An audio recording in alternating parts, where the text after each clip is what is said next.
Living for a living, baby. How you doing? Alrighty, let's rock. This is going to be an interesting episode. A lot is new. A lot is going on. It's been quite a weekend for multiple reasons. Got a lot of firsts happening.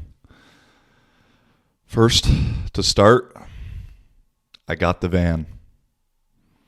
And boy, am I excited. And it was such a whirlwind of a 24 hours. As you know, I've been talking and looking for one over the last 2 months probably. And thought I had one. Every time I thought I had one, I'd say it on here, and then it would get sold the next day before I could go look at it.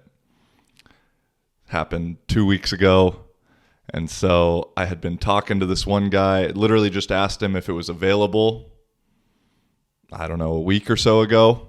He said, yeah. And then there were two other ones that I didn't like better, but were a little more built out. This is going to be quite the project, which actually now I'm happy about. So I didn't message him back. These other two kind of tried to negotiate them, get a showing set up. Bam, they get sold. And so on Friday night before practice, I asked my girl here to call them, see if it's available, see what's up, see if we can negotiate the price. She did. I went to practice, get done with practice. She said, yeah, okay, we can go see it tomorrow. Price is a little negotiable. Here's the story, yada, yada, yada. And within 24 hours of that phone call, the keys were in my hand and I was driving back to Kuopio. And so I'm stoked. It's the story of it is pretty cool. It's a 1983 Volkswagen LT. Is it a 31 or a 35? I think it's a 31. Maybe it's a 35. I didn't even know. It happened all so fast. I barely had time to do much research. It just felt right. It looks like my van. I mean, it's sick. And I messaged one of my coaches before I went and bought it, who's a car guy, and said, hey, what do you think about this? Out of kind of a joke, because the head coach told me hey, message Coach Crandy, see how much it'll cost when it breaks down. So I messaged him and he said, one of my friends knows that van very well. He's looked at it, thinks it's a great deal, asked for a little discount, but you should get it. And so once I got that stamp of approval from a trustworthy source, I pretty much knew I was going to buy it going there. And I thought it was going to be harder to drive. It's a 4-speed stick shift, fucking big old steering wheel, driving up. It's more of a bus than it is a van, to be honest. It's got a lot of space on the inside, which is good for the space, bad for the gas. So again, please visit www.livingforaliving.live. Buy something, support my gas tank, because I will always need gas money now. But I'm the third owner now, technically. And the person who sold it to me was the grandson of the original owners. So it's been in one family its entire life. I'm the second family. And the grandparents owned a flower shop, and so they used it as the transportation for flowers and stuff like that. And I have to admit, it was sad to watch the grandson say goodbye to it.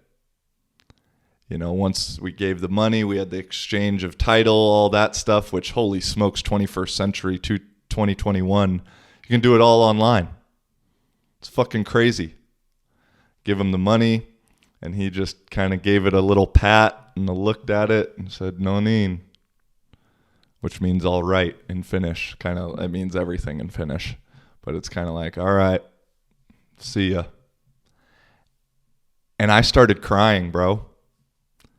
Because I know what it's like to be in his position. I've never had to sell a car, but all 3 of my cars that I've had in the States have gotten totaled.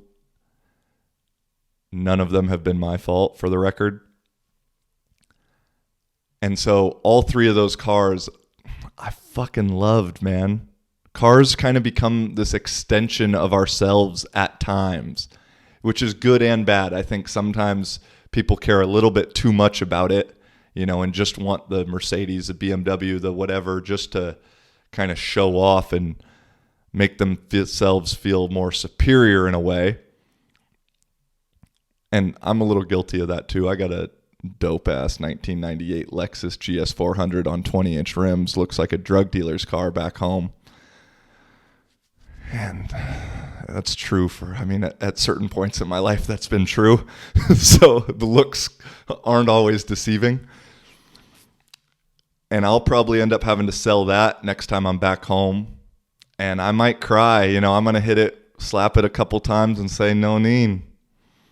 And so as soon as he did that, dude, I started crying a little bit because it was fucking sad.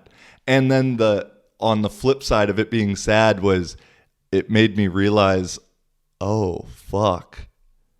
This thing is really yours now. It's not his anymore. It's yours.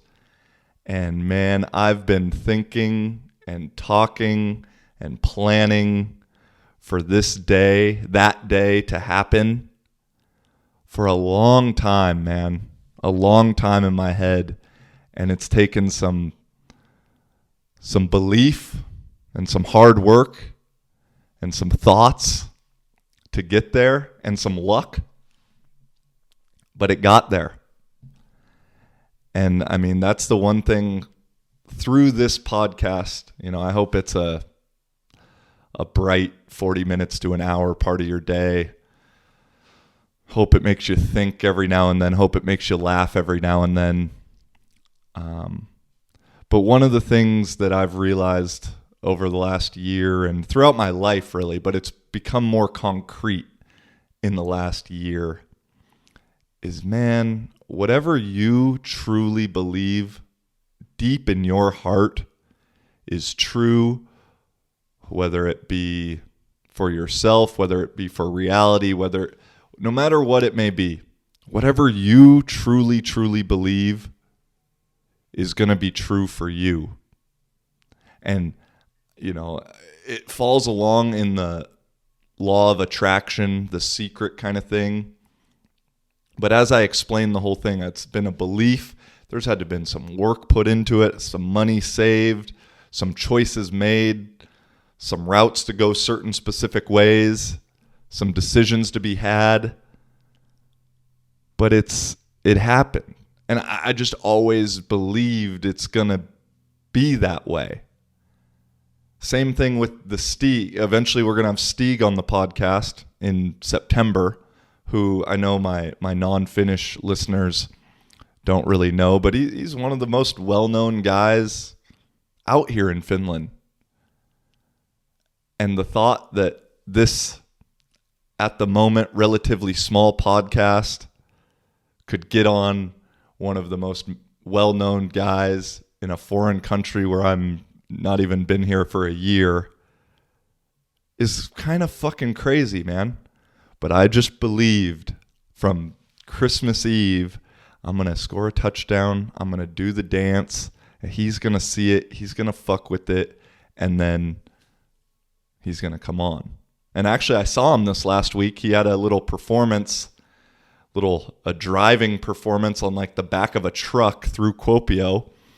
And we kind of deuced it up to each other.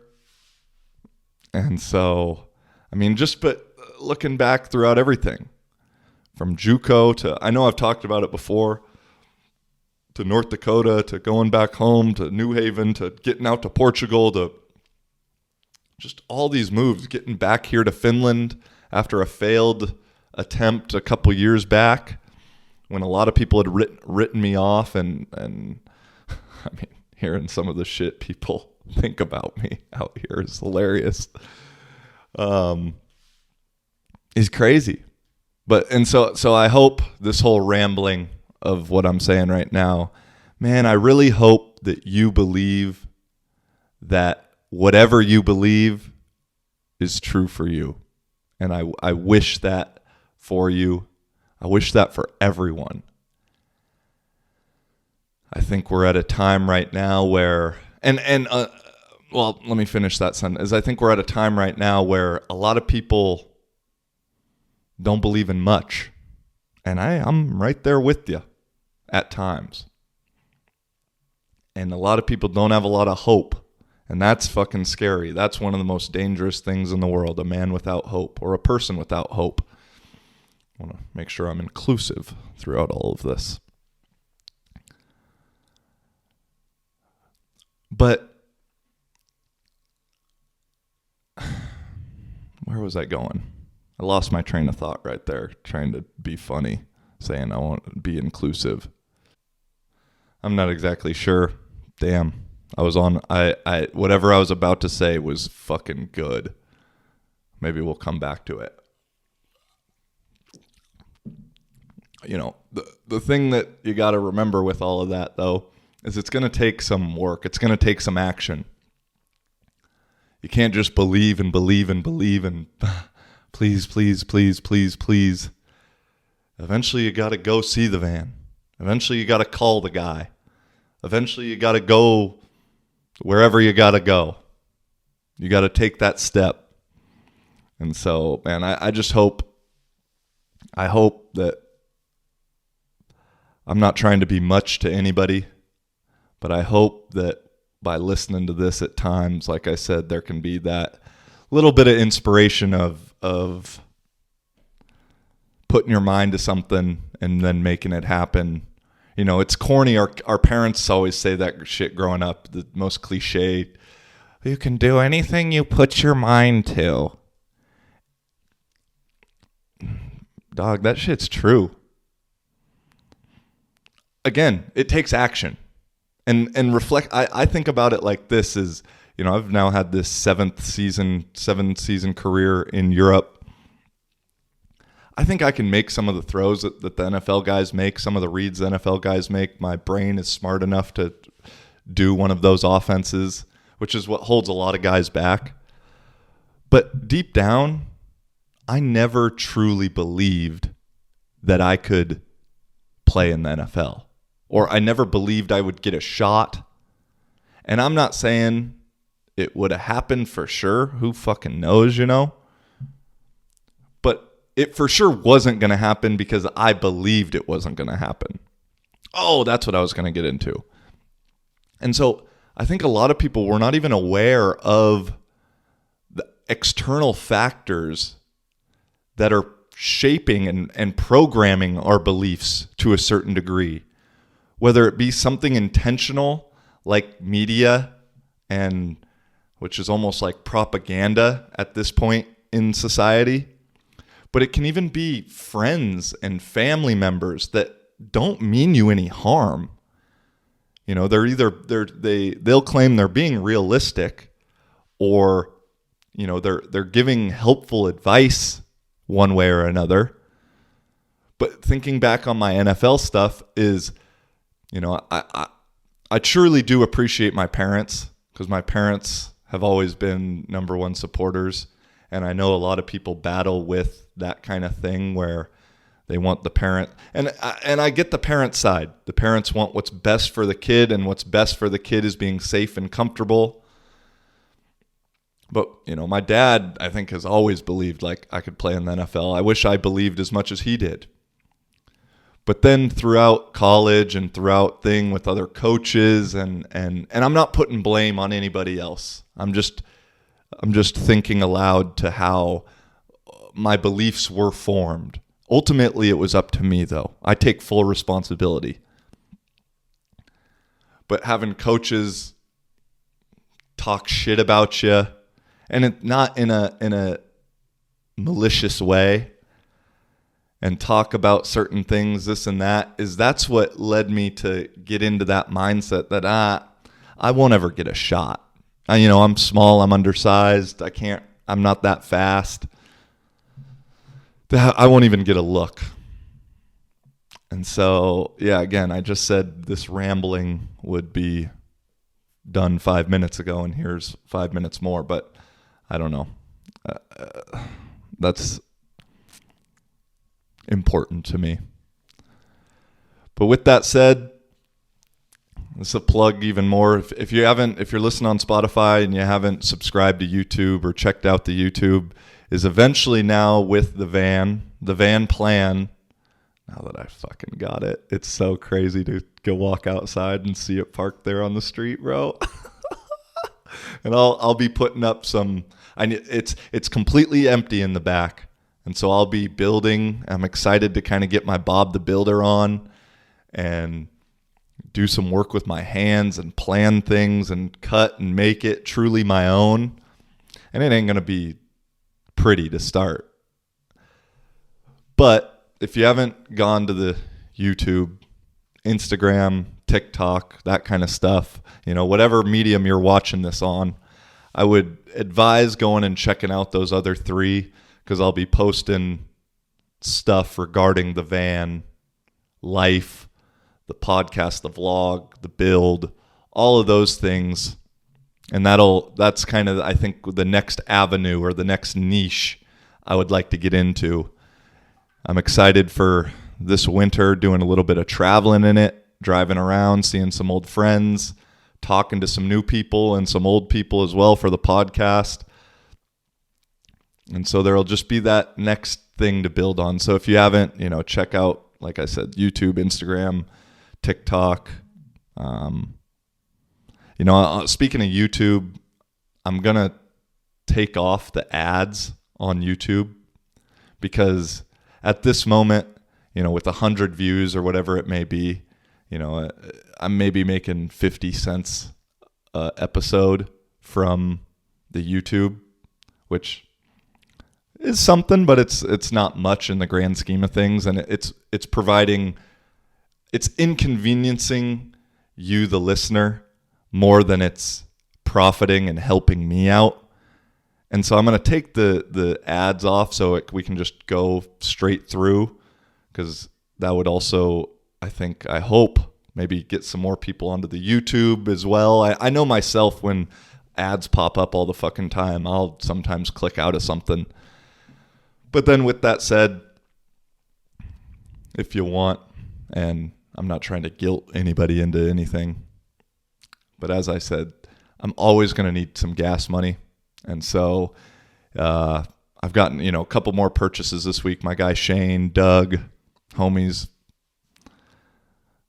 if you want to make a purchase on livingforaliving.live/store, I think gets you to the store. Let me double check that real quick so I can, that's like a good little line to livingforaliving.live/store. Does that work? Nope, that doesn't work. Don't do that. Is living for a living /shop. And that's the thing with the online store that's been interesting to me, is it's good and bad, because I probably had now 25, 30 orders or so, and almost every person has ordered something different. We got this kind of denim tie-dye tee, which my guy Erica gave me the stamp of approval. He's like, yeah, I really like the material, because I'm kind of picky when it comes to that. And I was like, okay, that's good. Let me mention that in the podcast next week. And whether my buddy Shane, who just ordered the sweatshirt, said, it's super good quality, it's thick. And I guess, I'm plugging myself right now. But what I was saying is, it's been cool because almost everything I've put out there, someone's ordered. Whether it's a talk to strangers, pays to be nice, a logo, this thing, a hoodie, a hat, socks. Literally everything has been bought, at least one thing, which is good and bad, because it makes me feel good. Like, okay, everything I'm designing, people fuck with. But then in my profit mind, I'm like, fuck. In one way, I wish only one thing got bought a lot of times, because then I could bulk buy that and get a more profits on it because I don't make a ton of profits on each sale just because everything's made to order from the website that I get it from, which is good and bad because a little less profit, but I have no overhead. I don't have boxes of shit in my house. Also, use the code LIVINGFAM for 10% off at the website. And yeah, I think that's it for the start. That's a good little 20 minutes to start it up, huh? That's fun. But yeah, other than that, like I said, a lot of firsts for this episode. This is my first car ownership podcast. This is also my first podcast after a loss. And unfortunately, on this Sunday, we lost 58-50 to the UN Crusaders. They're actually the UNC Crusaders, which literally UNC, the C stands for Crusaders. So they're the United Newland Crusaders. So we lost to a team with a fucking retarded name. And it's my first loss in a while. Kind of forgot what losing felt like. We were 7-0 in Finland leading up to this game. I had been 7-0 in Czech Republic before the season got canceled, before playoffs there. And then my last two games in Spain, we had won. So I was on a 16-game, 3-country win streak that got snapped.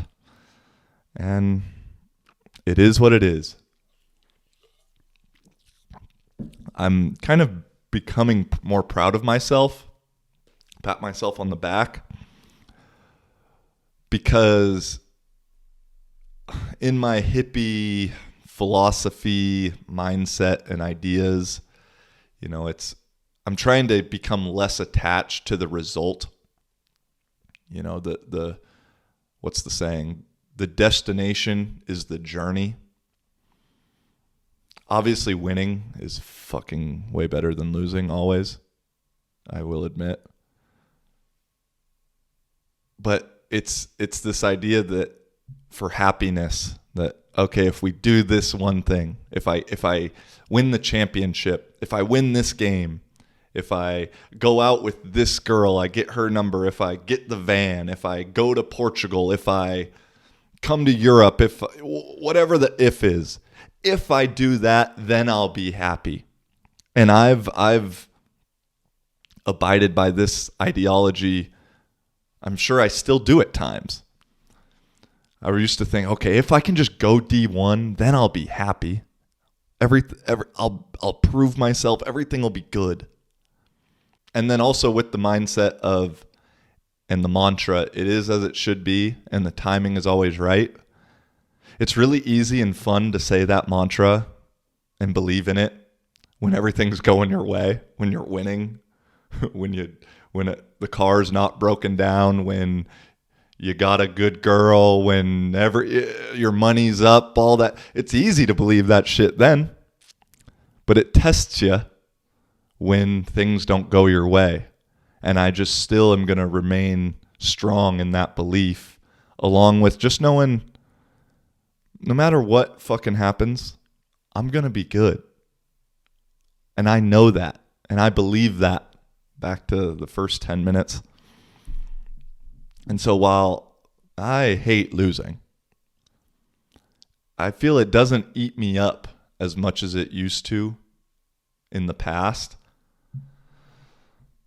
I mean, maybe also since we score 50 points and I got to throw the ball a lot, which was a lot of fun, to be honest. And, maybe if we lost 7-6 or, 7-3, maybe it would eat me up more, because then there'd be a little bit more ego attached to the fact that we were the sole reason we lost. If we didn't score anything. And I'm not saying like it's all defense's fault, because in my mind, I look at the game and I think, well, fuck, if I make that throw, if we make this play, and if we do this one thing, we finish with 65. and we win 65-58. And so there's never that. Obviously, it's tough to win when the defense gives up 58 points. But shit, I've done it before. I know it's possible. Second game in Portugal, actually. I think the final score was 65-58. Basically, whoever had the ball last was going to win. Luckily, we had the ball last.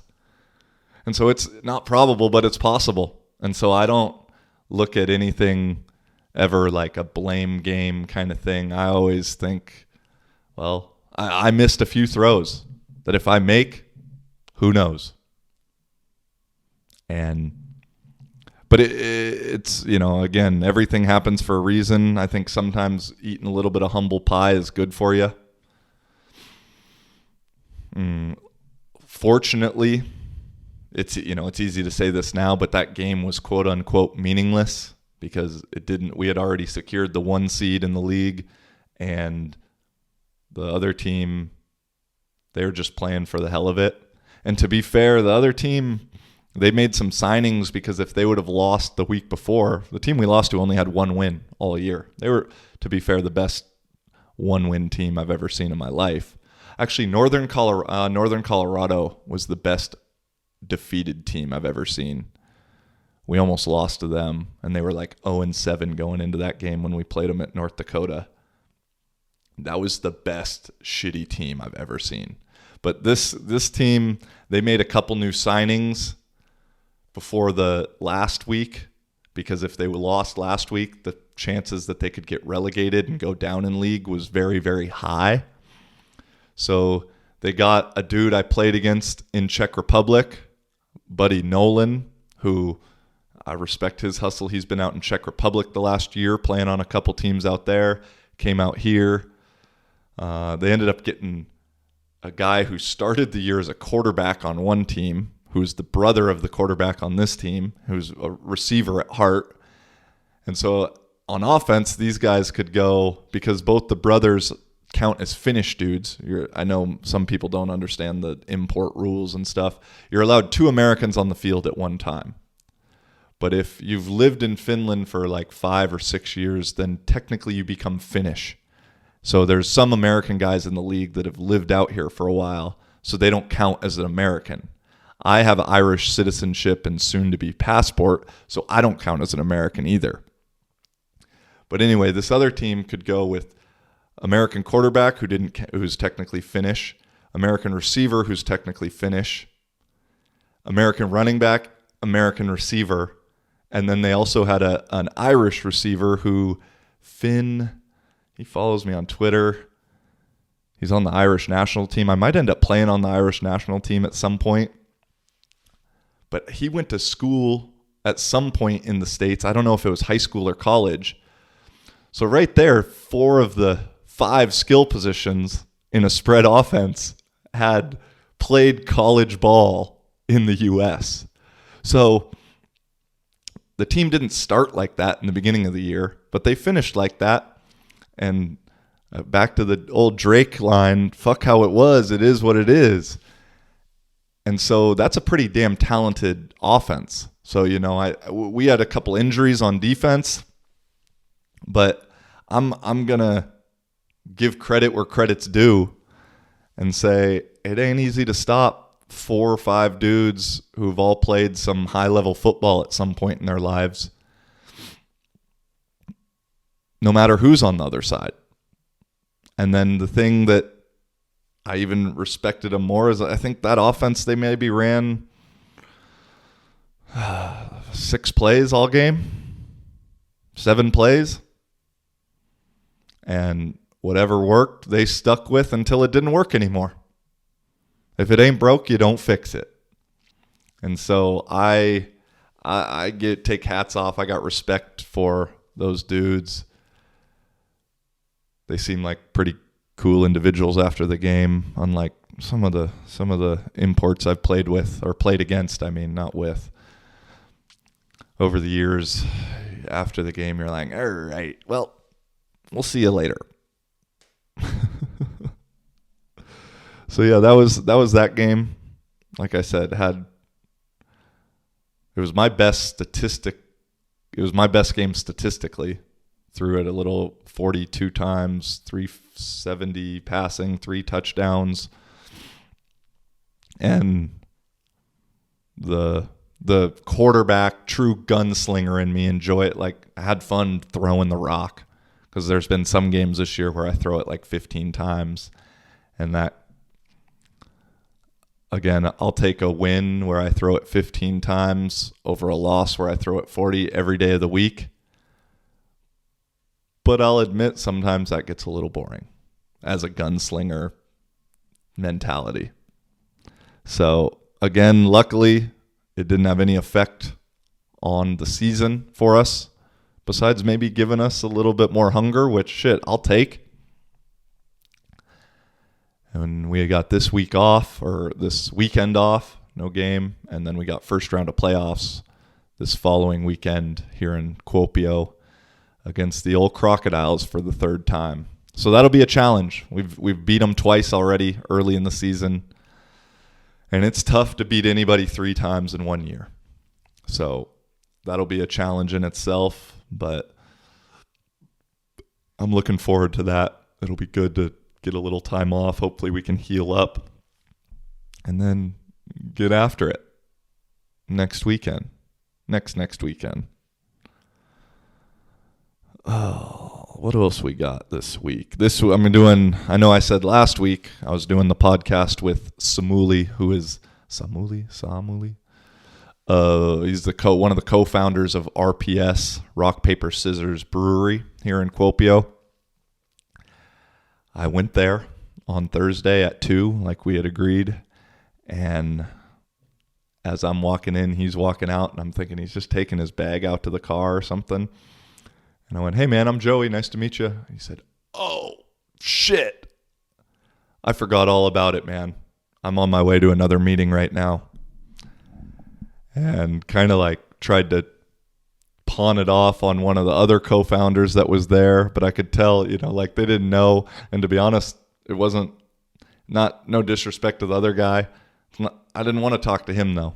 I had done the emails and talking with this other guy throughout things. So that was the guy I wanted to talk to. But again, it just, everything happens for a reason. I was embarrassed a little bit, but he was also embarrassed. But ended up getting a little sampler pack right then and there.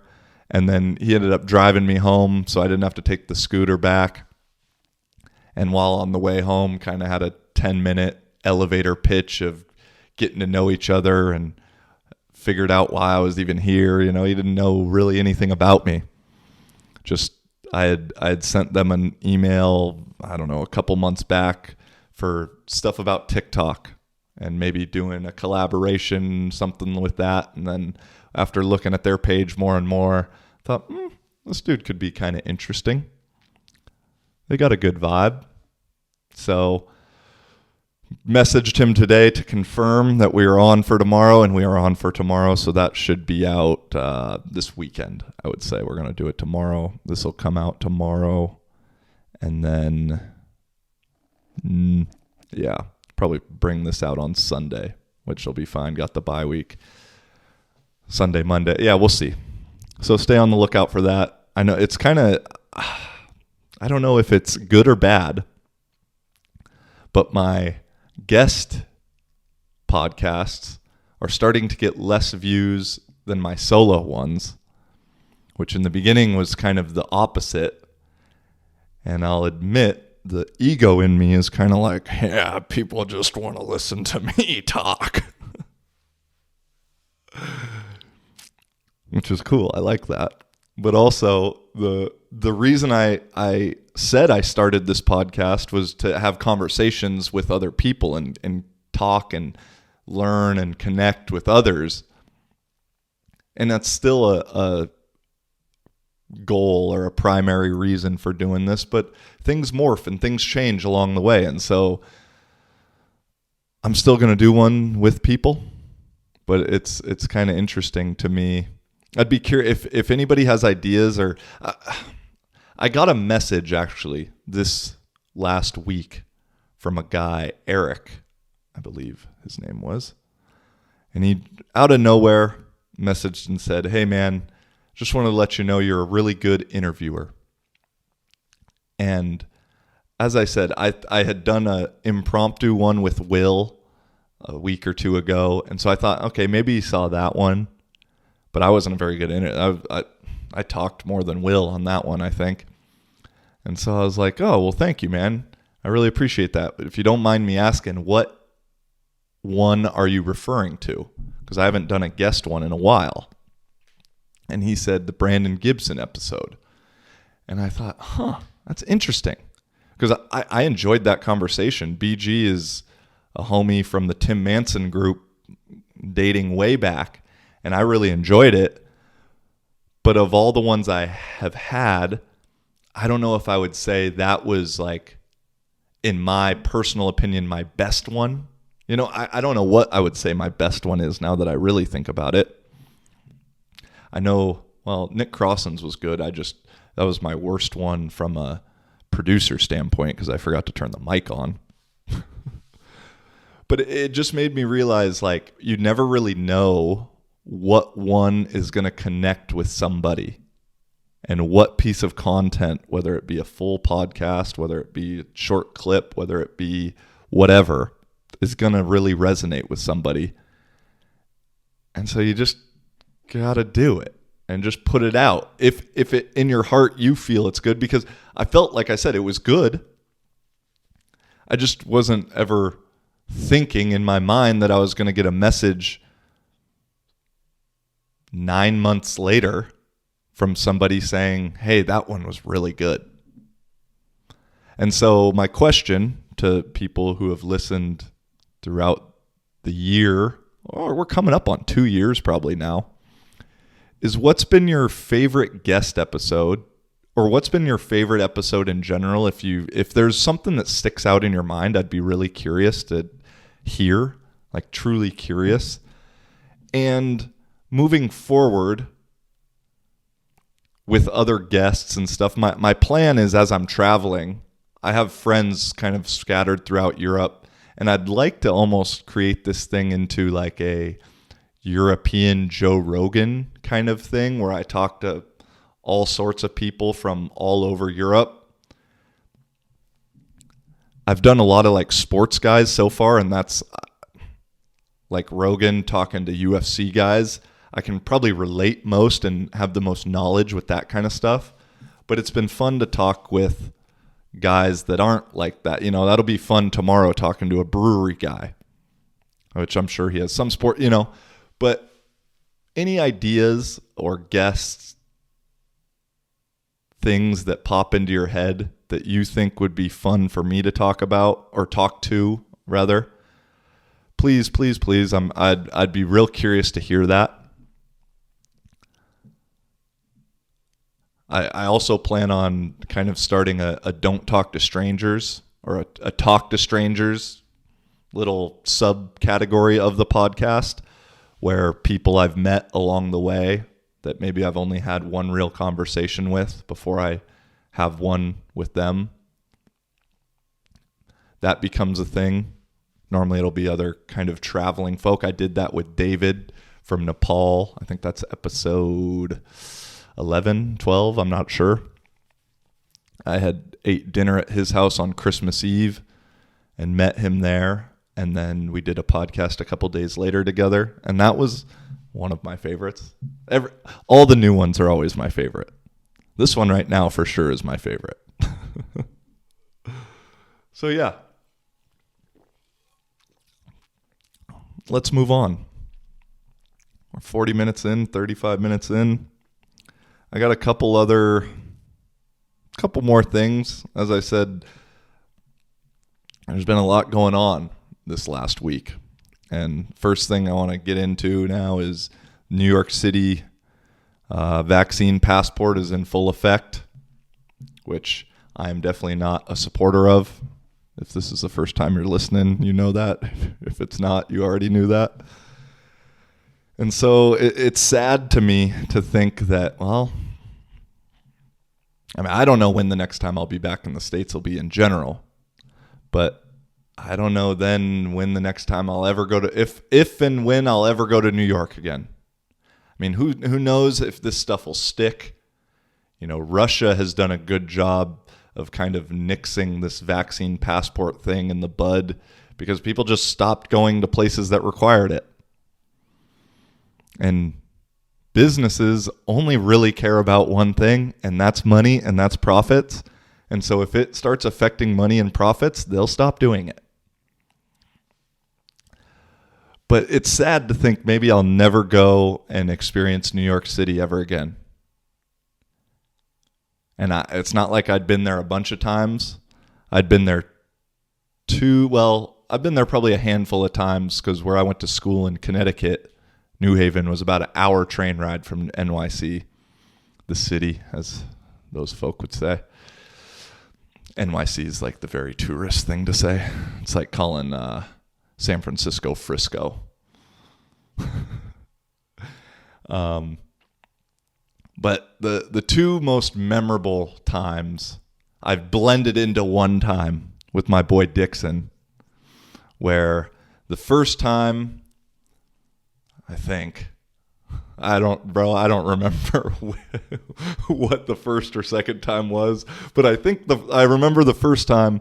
One night we went to Trailer Park Boys concert, which is fucking awesome. We ate a full Chiba Chew, which is a decadose marijuana edible. It's basically a marijuana Tootsie Roll that just fucks you up. Ate a full one of those before we went to the concert. So, I mean, we're sitting there just like eyes barely open.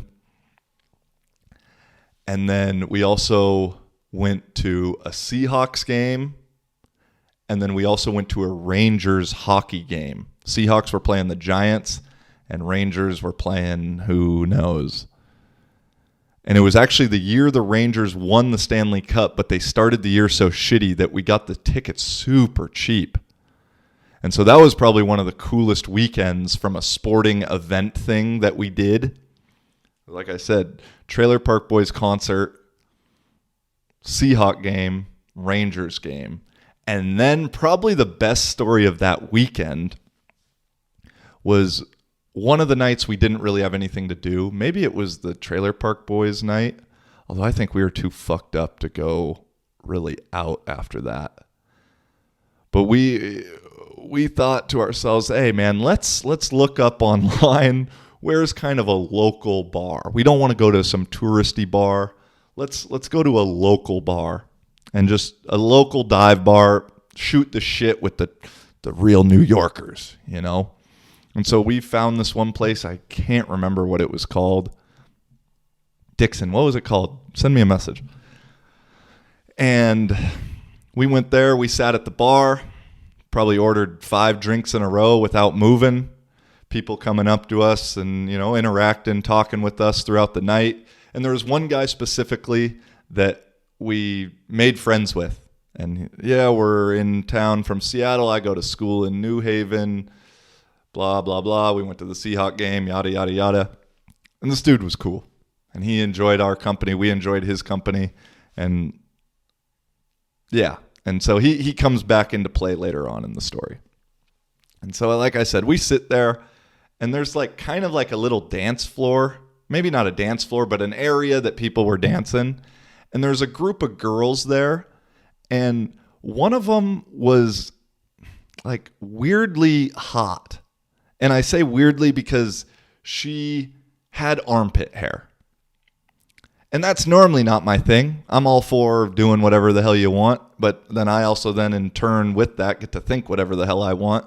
And on most cases, girls with armpit hair isn't my thing. And she had kind of like a shorter haircut.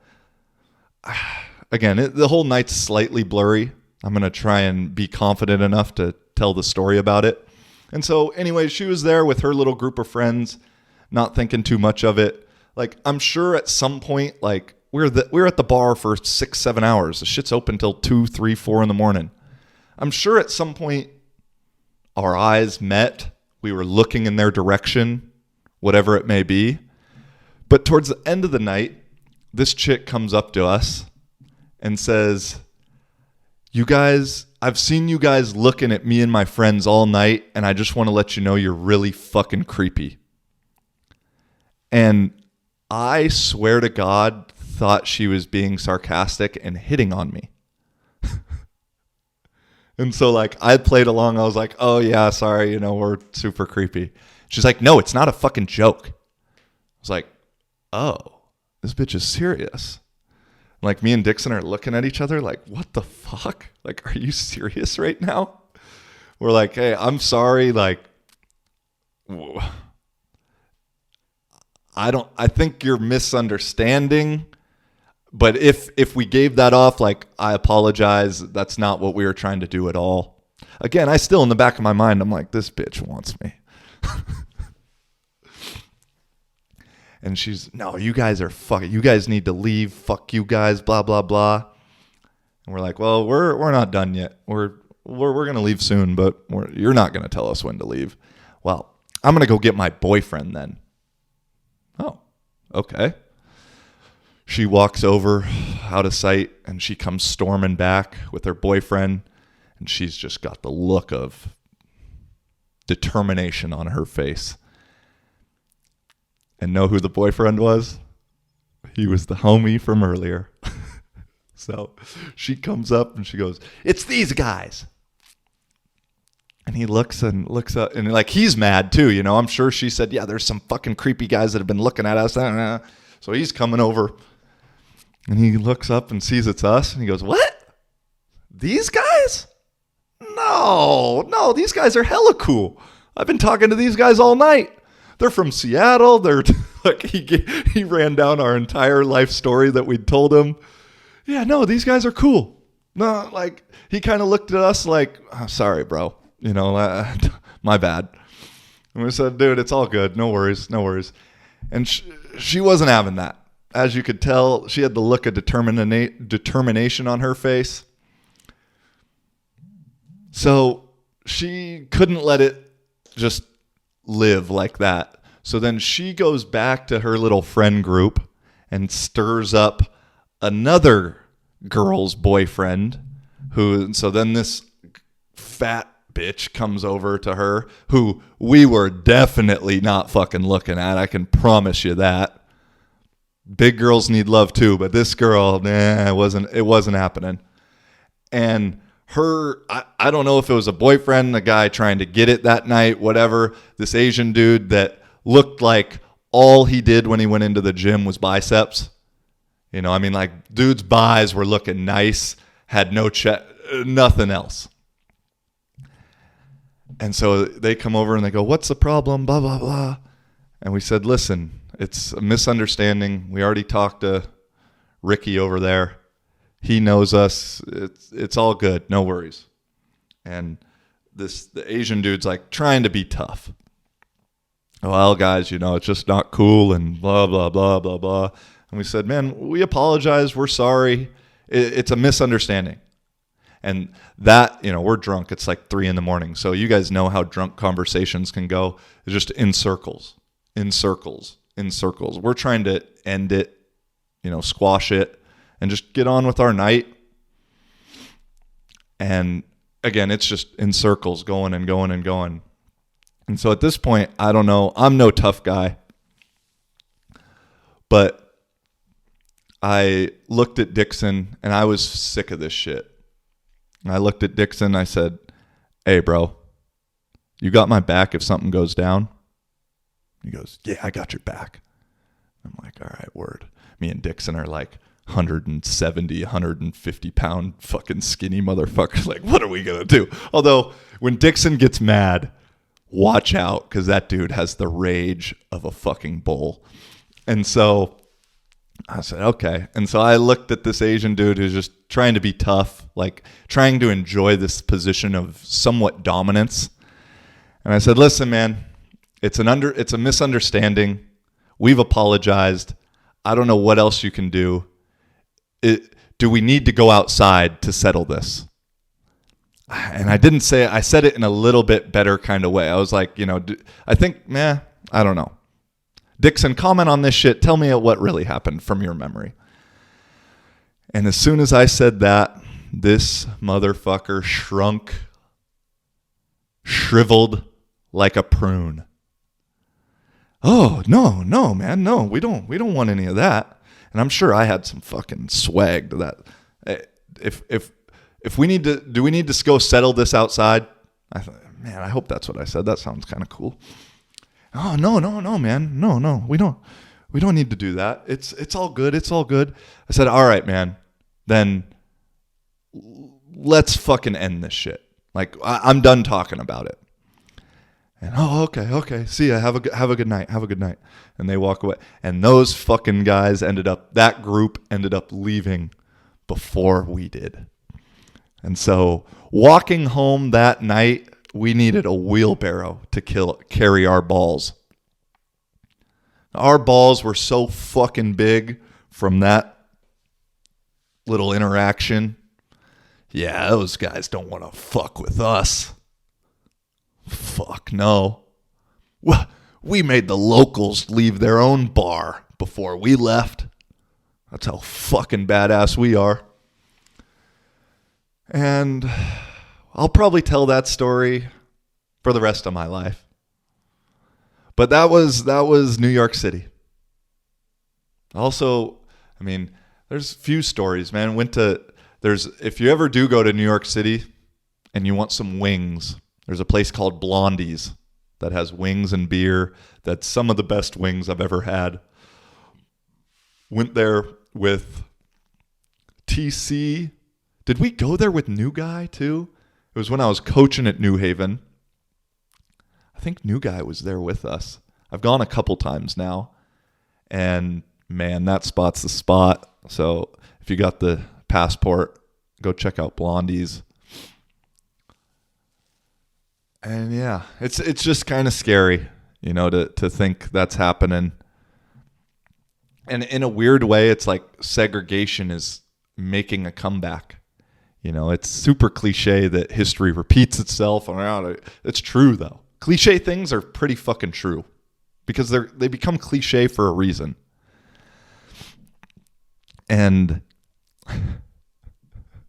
it's just weird. Like the vaccination segregation is on the comeback. And ironically, no one's talking about this point of it at all.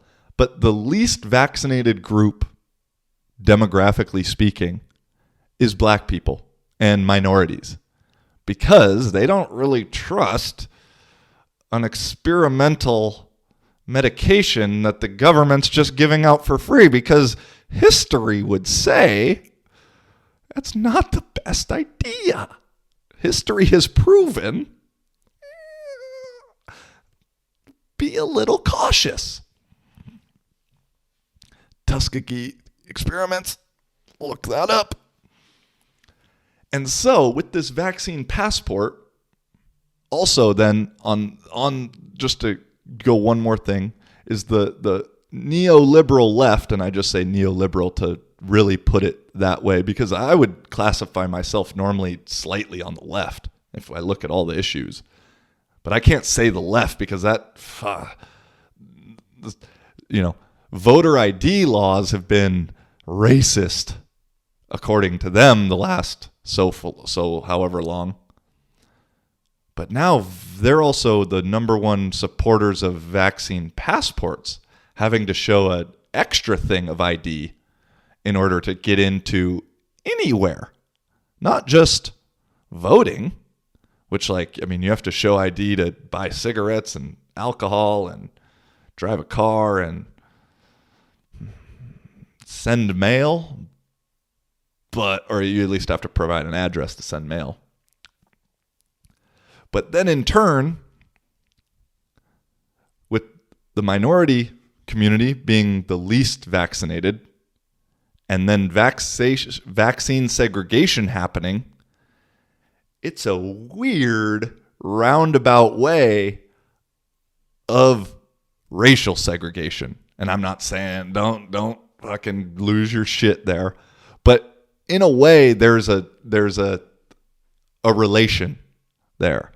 Instead of back in the 40s, it would say no blacks allowed. Now it's going to say no vax is allowed. They sound pretty fucking similar. And while not 100% the same demographics, very similar demographics also. So that's a weird one. I'm kind of excited in a way to see what subculture then comes out of this medical segregation stuff that starts happening in places. Because the subcultures, whether it be the 60s and 70s and that kind of hippie movement seemed pretty fucking cool. I bet when alcohol was illegal back in the 10s and 20s, whenever it was, I bet the speakeasy scene was fucking dope, dude. Because it's always a little more fun when it's illegal. It's nice to go to the store and be able to buy pot in Seattle, but fuck, it was way more fun having to wait for a guy in the parking lot of McDonald's. Oh, it was so much more exciting. So I'm kind of excited for this little subculture that's going to come about. It could be cool. Some of the best music I've ever heard live has been from a random guy in the park or, a random performance like a busker. That shit's still going to exist. People are still going to have picnics. It's not like these things are just going to die. I don't know. It's just, and then the thing that worries me, staying on the vaccine passport thing for a couple more 10, 15 more minutes, although I got to go move my little parking meter soon in 10 minutes.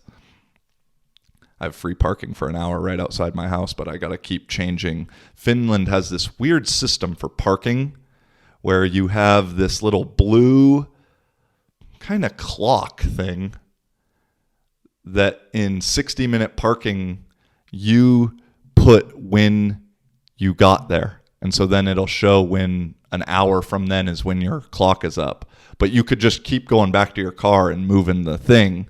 So I'm doing that right now. But anyway, back to vaccine passports. France has also issued theirs. And again, there's a lot of protests going on in the streets.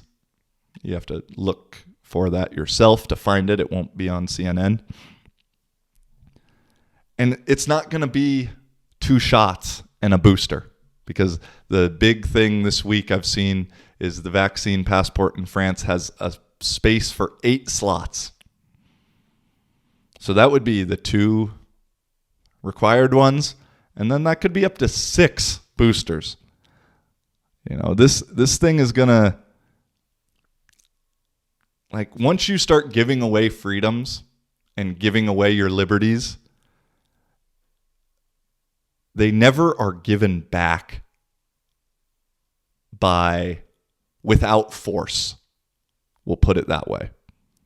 And so it's going to be really weird in 3 years from now when the conflicts of people and the talking heads are going to be that the 4-shotters and the 5-shotters are mad at the people who've only been vaccinated with 2 shots.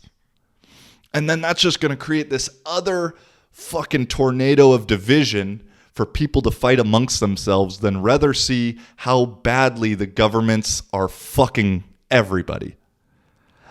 Myself, I have friends that I've literally had all of my life. One of them, I spent a weekend for his birthday in New York with. It was a really fun weekend, by the way. Friends my entire life that I still love them and consider them a friend. And I don't fully know exactly what they think, but just judging based off interactions with how they speak down to me very condescendingly and tell me, well, you're a smart guy, so why don't you think exactly how I think, kind of thing. Unfollow, unfriend, no communication anymore. And so, as I've said in past episodes, this COVID bullshit has created another division within groups and demographics that otherwise were very difficult to divide. And it's it's put health, it's put ethics, it's put morals into all of this shit. And so, I don't know, man. It's sad. But at the same time, it's happening how it needs to happen. I got to believe that. Like I said, I can't only think that when shit's going well. And one final thing with that is, as of yesterday, the FDA has approved the Pfizer vaccine. So I just scheduled my appointment to go get it, because the FDA is extremely trustworthy. The FDA has never lied. The FDA doesn't approve smoking cigarettes. The FDA doesn't approve McDonald's. The FDA hasn't approved foods containing flame retardants in the past. Nearly a third of the FDA drugs approved haven't had problems. From 2013 to 2018, there hasn't been almost 8,000 medications approved by the FDA recalled. The FDA isn't in extreme cohorts with the pharmaceutical industry. No, none of those things. Get out. That's all conspiracy. All of that is conspiracy. So, as my good friend and former guest on the podcast, Ed Washington, would say, trust the government, trust the FDA, be thankful for Queen and King President Biden and Kamala Harris, because they want what's best for you.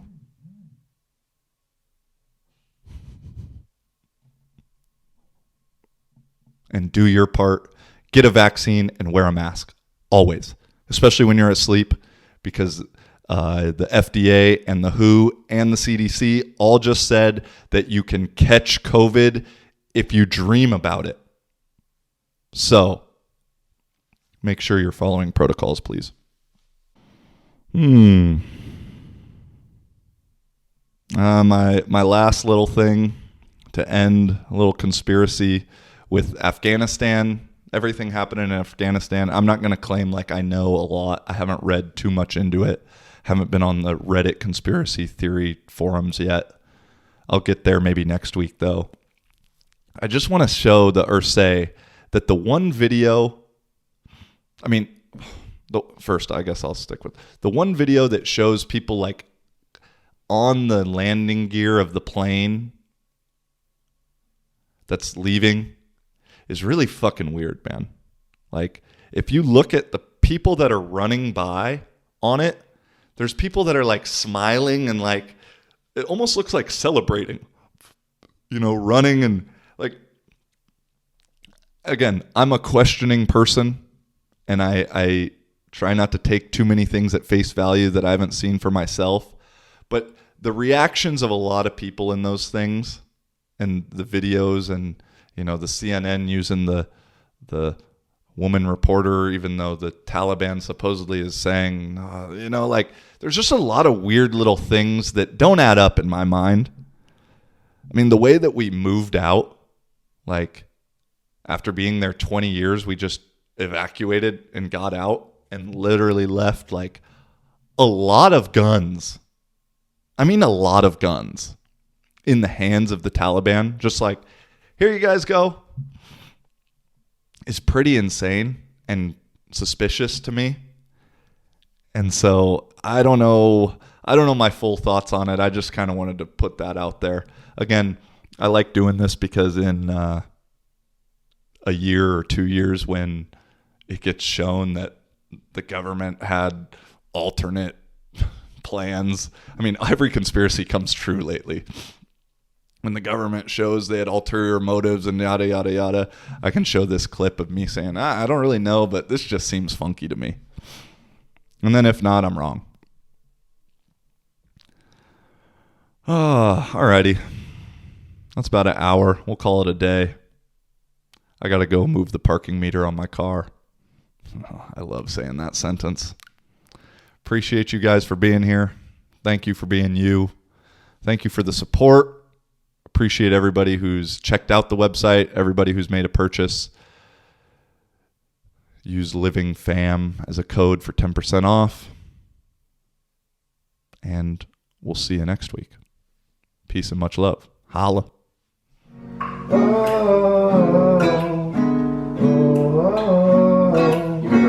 Tell me, baby. Yeah. What's that story?